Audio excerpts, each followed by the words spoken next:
Hello again, and welcome back to my Dark Souls 2 lore playthrough. Today we will be exploring and going into the lore of the next area of Dark Souls 2, Heide's Tower of Flame. This area is one of my favorite areas in the entire Dark Souls series. It's a beautiful area, some of the cooler looking enemies in Dark Souls 2.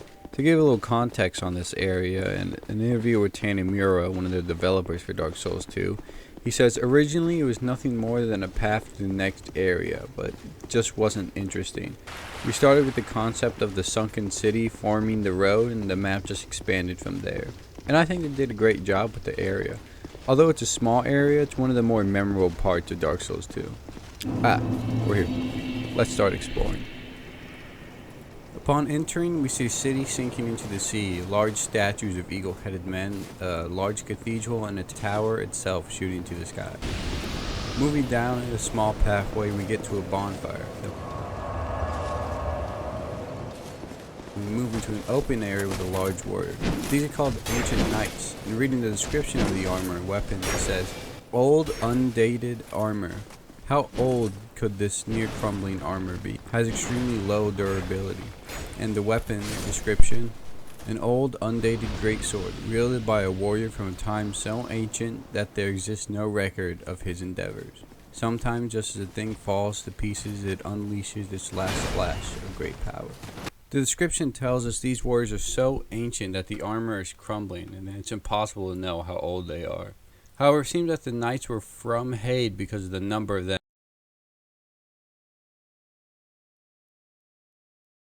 Walking past the knight sitting down and a mace-wielding ancient knight, killing him, and moving on we see another ancient knight guarding something, a lever. But we'll wait before we pull it. Walking past we enter a large destroyed building with a great sword wielding ancient knight along with two others. After the fight we walk to the left doorway and are attacked by an ancient knight, and one of the laying down knights stand up to attack us. After getting past both enemies, we see another one of the strange knights with a spear and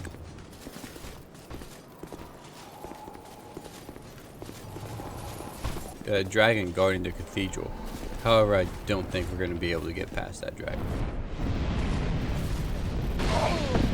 Before we move on, I'd like to explain the knights that have just been laying around. In reading the armor description, Great Helm worn by Heide knights. Whether Heide refers to a kingdom or is just a name for the land is not clear, for no records date back far enough to tell. All that is known is that the Way of Blue has its origins in Heide, and that Heide was later subsumed by the sea. And the weapon description, straight sword originating from Heide, a special alloy makes it durable. The composition of the alloy of the swords remains a mystery, but in Drangleic, the attempt to imitate it resulted in a similar Braden steel. With the sinking of the city, the Knights of Heide were sent from their home. They have nowhere to return, and now they do nothing but wander the world. And the cathedral being protected by the dragon is the Cathedral of Blue, which Salden informed us about, so we'll have to come back here later though. Going back to the large destroyed building, if we go through the right side, we find another Heide knight, followed by an ancient knight at the bottom of some stairs, along with a knight in front of a chest. I'm saying knight a lot in this episode. Going through the fog wall, we're confronted by the dragon rider. And during the fight, we get blasted off the side and fall. The platform is small and almost every hit you get causes you to fall off. However, if we pull the 3 levers found around Heide, we can make the boss fight arena larger so we have more room to maneuver around him, eventually beating him.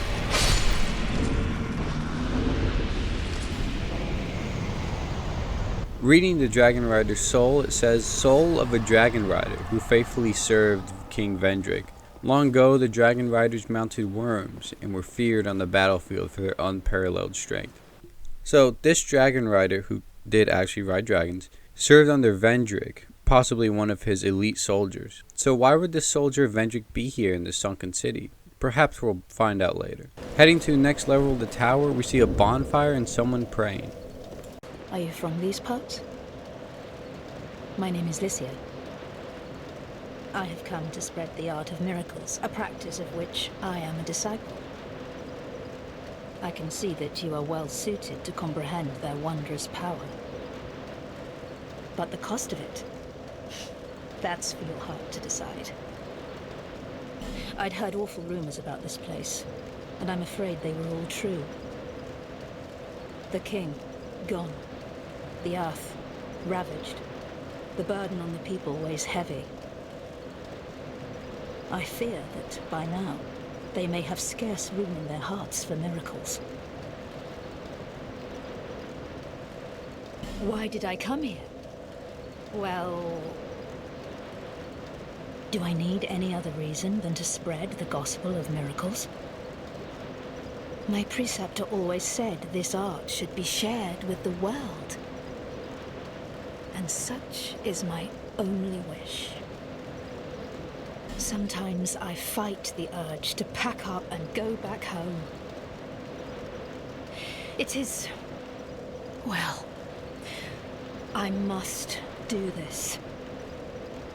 And being out here all alone only makes this a more fitting test of my fortitude.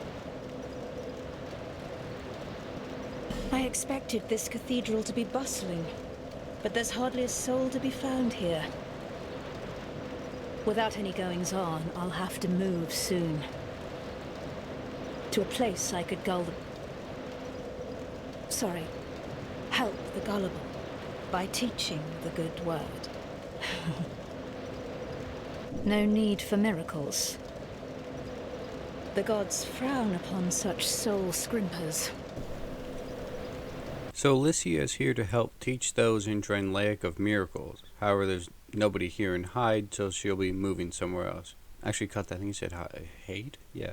However, there's nobody here in Heide, so she'll be moving somewhere else. However, it's quite easy to see that she isn't the saint she portrays herself as. The slip-up, nervous laugh, and how she shames you for not buying miracles. Pretty clear that she's up to no good. But when she says, "I must do this," the conviction in her voice makes me believe she might have more than just scamming people for souls, and I have a feeling we'll see Alyssia elsewhere in Draenleic. Heading into a structure from the tower and heading down some stairs, we find ourselves in a strange, almost sewer-like structure, running into some more knights and another one of those large knights we found in the Forest of Fallen Giants. Eventually we find a large elevator and take it down to a lower section of the sewer. We exit out, find some hollow soldiers and water all up on the floor. Also finding a basilisk and a statue that requires a fragrant branch of yore. Going through a hole in the wall into a cave with a bonfire. Entering into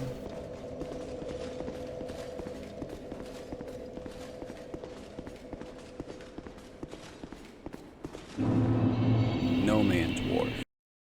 Before we end this episode, I want to go over some of the possible inspiration for Heide's Tower of Flame. First, the name Heide, translating from German using Google Translate, so it might be wrong.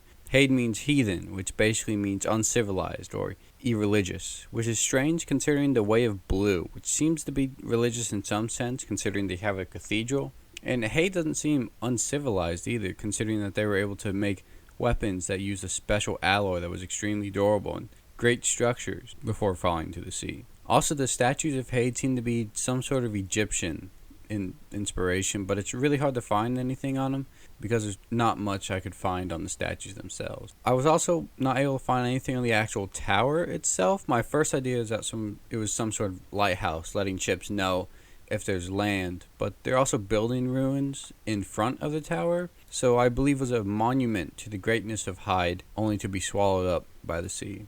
And with that, we have explored all of Heide's Tower of Flame, one of my favorite areas in Dark Souls 2. I would have loved if there was more of Heide we could explore, but I'll take what I can get. Next episode, we'll be going over to No Man's Wharf. I'm also thinking of making a video on the Titanomachy of Greek mythology, so that might come out before the next No Man's Wharf episode. Maybe. Just depends. But thank you for watching.